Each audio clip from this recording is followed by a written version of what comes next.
Rúben, filho de Jacó, vai e se deita com Bila, a escrava de Raquel. Bom, isso é uma desonra muito grande para o pai, né, para Jacó. Os filhos que Jacó tinha com Bila foram Dan, que estava com 9 anos,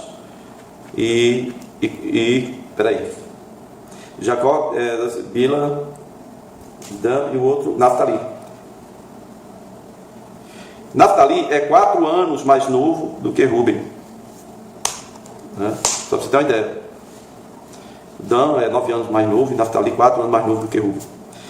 Meus queridos, então, por causa disso, Rúben ficou mal visto pelo pai, ele desonrou o pai. Ele, no caso, perde o direito aí de primogênito. Já não tinha, porque o pai preferia mesmo José. No coração não tinha, mas agora, de fato, de verdade. Não se sabe o que motivou o Rúben a cometer essa loucura. Mas, esse agravo que ele cometeu com o pai, os judeus afirmam que foi... ele se revoltou. Ele se revoltou porque ele via a mãe dele, a Lia, sempre desprezada, e Jacó sempre amando Raquel. E a revolta de Rúben, segundo o pensamento dos judeus, é que mesmo quando a Raquel morreu, Jacó não amava Lia. Jacó não dava atenção devida para Lia. Então, ele foi lá para impedir que Jacó ficasse mais apegado a Bila do que a sua mãe. E isso é o pensamento dos judeus, tá bom? Não é nada nosso, não. Gênesis 35, versículo 27. Depois Jacó foi visitar seu pai, Isaac, em Manre, perto de Kiriat Arba, que é Hebron, onde Abraão e Isaac tinham morado.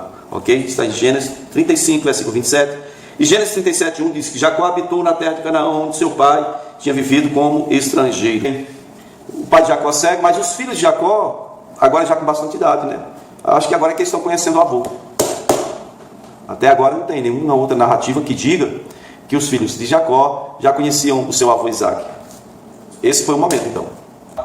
Em Gênesis, né, capítulo 37, versículo 2, tá bom? Gênesis 37, 2. Nós estamos no ano 1699 a.C., pela datação da Bíblia em ordem cronológica, ok? Agora José está com 17 anos.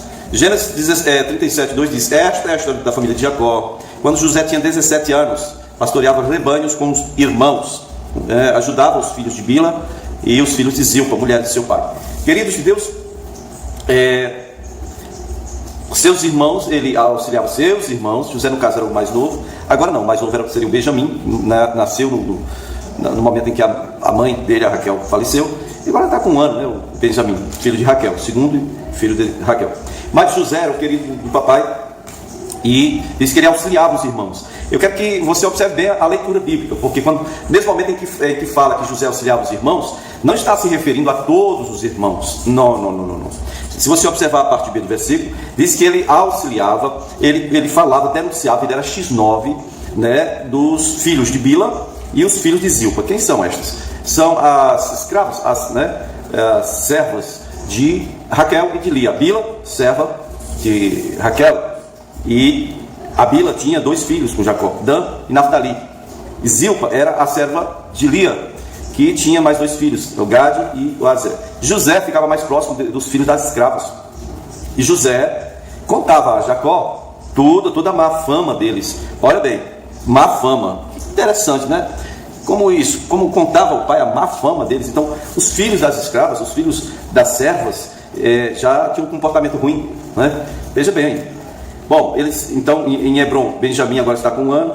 Eles estão em Hebron, viu? Vou contar a história em que Jacó chega em Hebron, onde está, no caso, residindo agora o seu pai. E ele foi visitar o pai dele. Provavelmente apresentou os filhos, né? O pai já estava cego, mas provavelmente os filhos de Jacó conheceram seu avô, o Isaac. Queridos, o versículo 3 diz que Jacó gostava mais de José. É óbvio, José era o primogênito, o primeiro filho de Raquel. Raquel, que era considerada realmente a esposa dele, a amada dele. Você sabe que esse negócio de coração só cabe um, né? Embora ele tenha filhos aí com 4 mulheres, ele amava mesmo, era Raquel, que faleceu aí agora há 1 ano. Bom, esse era o fato eu acho que era o fato que definia o José como o filho principal para Jacó. Não foi simplesmente como alguns comentaristas bíblicos dizem: é porque José nasceu na velhice. Nada disso. E não é porque ele fosse o caçula, porque agora você vê que o Benjamim tem que estar com 1 ano de idade. Não é que a primogenitura estava ligada ao filho do homem com a mulher amada. E aqui Jacó entende que o primogênito dele é o José, que a esposa que ele escolheu e amou era Raquel. Tá certo? Então, veja bem, versículo 3 ainda, o Jacó, que é Israel, ele enviou José para uma jornada muito longa, menino com 17 anos, né? Menino que era preferido. Bom, versículo 4, diz que esses irmãos de José notaram essa preferência que o pai tinha por José, né? Que Jacó tinha por José, e o odiaram mais ainda. Eles não conseguiam falar uma palavra amigável com José, eles se tornaram inimigos de José, porque viram que o pai tinha preferência por ele. Gente, isso é um problema. No caso do sujeito ter preferência, dificilmente dá para esconder, porque na convivência diária isso acaba aparecendo. O caso de José, ele tinha uma roupa, uma veste, uma túnica especial, né? O pai não fez isso para nenhum dos filhos, mas somente para José. E então aí José era X9. Ele entregava os irmãos. O pai, Jacó, ele queria que José fosse tipo, que, como diz aqui no Ceará, meu filho, vai lá, você é meus pés e meus olhos. Vai lá ver o que eles estão arrumando lá, depois você vem e me fala, tá bom?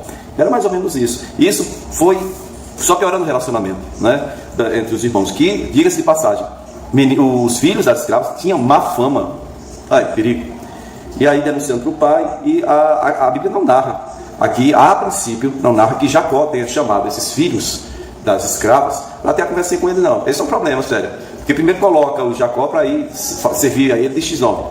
Jacó vem, ou José vem para o pai, que é Jacó, e diz, olha, eles estão, a má fama deles é essa. José está sendo X9, está entregando para o pai o que os filhos das servas estão fazendo. Mas você viu na Bíblia aqui se Jacó chamou eles para alguma coisa? Eu não vi. Esse é o problema de alguns pais, nós não podemos ter esse problema. O primeiro problema que eu vejo é essa questão de ter uma preferência por um e acaba deixando os outros assim, meio de lado, né? Vamos dizer assim, não se tornam notáveis. E o outro problema está aí. Ele quer ser informado do que está acontecendo, ele coloca o filho preferido para fazer o trabalho X9, mas ele não teve uma atitude de resolver, de chamar esses filhos que estavam tendo um comportamento ruim e censurar mesmo, dizer, olha, vocês estão errados, vamos ajeitar esse negócio aí, não vai funcionar não, desse jeito não vai dar certo não, né? Então falta um pouquinho aí a questão da função de pai, né, do Jacó. Então versículo 5 começa a história dos sonhos de José. José começou a sonhação, como diz aqui. José contou o sonho logo para os seus irmãos, que estavam odiando ele, que não conseguiam tratar bem ele, pelo amor de Deus, porque já tinham visto que ele era o queridinho do papai. Aí vai e conta isso para os irmãozinhos dele, os filhos das servas. Olha aí, versículo 5, diz que quando o José, contou isso para os irmãos, eles odiaram José mais ainda. É óbvio. Tipo assim, os caras ficam perguntando, o que você pensa que vai ser, cara? Você está pensando que vai chegar onde com isso? Porque o primeiro sonho era o seguinte, José disse, nós estávamos no campo e amarrando os feixes de trigo. Daí, os feixes de vocês se levantaram e ficaram se curvando diante do meu feixe. Aí os cabras disseram, opa, esse sonhador aqui está vacilando, entendeu? Já odiavam ele. Aí depois desse sonho, então, completou. Esse garoto vai ter que dar um jeito nele. 17 anos, tá bom? Então está aí no versículo 6 ao 8, o sonho de José, primeiro sonho, né? Gênesis 37, 6 ao 8. A pergunta deles é, você virá reinar sobre nós? É isso que você está querendo dizer? Você está querendo dizer que você vai nos governar? Nenhum deles entendia o que Deus tinha preparado para José, nem o próprio José, e conseguiu foi mais problemas contando para as pessoas menos indicadas. Primeiro ele contou logo para os irmãos que ele mesmo estava denunciando por terem uma má fama, né? Denunciando ao pai, tá certo? Pessoas menos indicadas. No versículo 9 de Gênesis 37 vai dizer que depois do primeiro sonho ele teve um outro sonho e contou novamente seus irmãos. Tive outro sonho, dessa vez o sol e a lua e 11 estrelas se curvavam diante de mim. E aí ele resolveu contar também ao pai, porque não era uma coisa assim que, tipo, eu sonhei e não sonhei mais, nunca mais. Não, é um negócio parecendo não, é evidente que Deus estava querendo falar alguma coisa aqui. Primeiro os feixes de trigo se dobrando diante do feixe de trigo dele. Agora ele conta ao pai, versículo 10, e aos irmãos, né? O pai o repreendeu, que sonho foi esse, rapaz? Será que eu, tua mãe, teus irmãos viremos a nos curvar até o chão diante de você?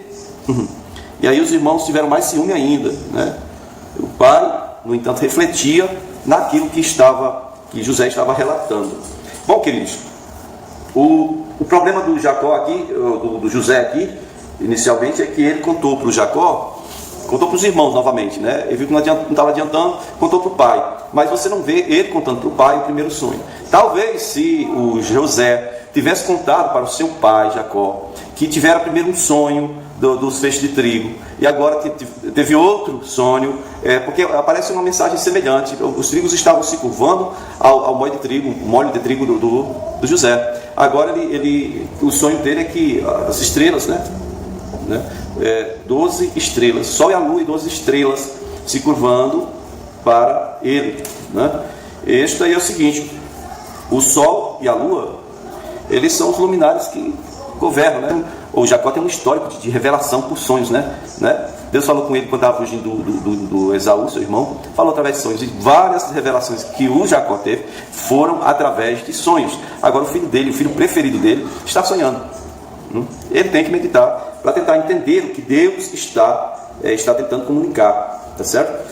Pronto, versículo 11 ainda, não disse que ele refletia naquilo. Depois vamos ver o seguinte: José, ele vai a Siquém, né? E de lá ele segue até Dotã. Os irmãos de José tinham ido cuidar dos rebanhos do pai perto de Siquém. Misericórdia. Gênesis 37, versículo 12, perdão. Gênesis 37, 12. Os irmãos de José tinham ido cuidar dos rebanhos do seu pai perto de Siquém. Ora, eles tinham saído no ano anterior de Siquém com medo de serem mortos, assassinados por causa do que o Simeão, juntamente com Levi, fizera aos habitantes de Siquém. Eles mataram todos os homens, eles saquearam a cidade, eles pegaram tudo que podiam, levaram, sabe, como despojo, né? Agora eles foram pastar lá. O que isso me diz? O que esse relato me traz à memória? Você lembra que eu mencionei, eu perguntei, o que será que estava segurando Jacó 15 anos em Siquém? É óbvio que era questão de pastagem, tá bom? Pastagem, sim senhor. Então eles estavam agora perto de Siquém. Por que perto? Eles não são nem doidos de ir para a cidade onde eles tinham acabado de fazer um ato terrorista, né? Um ato terrível. Então estavam perto de Siquém. Versículo 12 e versículo 13 diz que Israel, que é o Jacó, mandou José saber dos irmãos e se os rebanhos estavam bem. Vai lá perto de Siquém, você vai até eles. José prontamente, como sempre, sim senhor. Com 17 anos, é fácil ir olhar onde estão os irmãos e o que estão fazendo. Dessa feita, não se trata aqui mais somente dos filhos da escrava, ele ficava auxiliando os filhos da escrava, mas no caso aqui, todos os outros estavam lá, perto de Siquém, com as ovelhas pastando, ok? E esse era o lugar, a referência que eles tinham. Quando desperta Siquém, quem é pastor já sabe, né? José era pastor, tá bom? De ovelhas. O pai dele, Jacó, era pastor. A mãe do José, Raquel, era pastora. A avó do José, a Rebeca, era pastora. O Isaac, avô do José, era pastor. Então, a tradição familiar grande aí, né? Agora José vai até Siquém e, diga-se passagem, queridos, parece que assim, é um negócio pertinho, né? Mas o José teve que percorrer alguns dias para chegar lá. Hoje, de Hebrom até Siquém, são 118 quilômetros. 118 quilômetros. Um pouquinho mais do que metade da viagem daqui de Limoeiro do Norte para Fortaleza. A gente sempre para, quando a gente vai para Fortaleza, lá em Cristais, né, num posto que tem lá o Nelson Lee. Sempre diz, aqui é metade, mais ou menos metade da viagem. Você imagine você sair daqui a pé, ou sei lá, seja de camelo, de cavalo, e você andar 118 quilômetros, tá bom? De Hebrom até Siquém, passando por Jerusalém, subindo no mapa, são 118 quilômetros. Então os rebanhos iam aos poucos, pastando aqui e ali, e catando no caminho, né, o que tinha para servir de alimento. Então eles estavam perto de Siquém, porque não tinha como eles irem direto para lá, certo? Então nós vemos aqui então o motivo pelo qual Jacó ficou 15 anos por lá. E olha o perigo que eles estão correndo, voltando para a área onde eles fizeram algo terrível, né? Isso mostra, isso clareia bem a nossa ideia de que realmente em Hebrom não era muito bom o pasto. E é em Siquém, onde Deus falou para Abraão e confirmou agora para Jacó, se essa é a terra, né? Ali era local de boas pastagens, ok?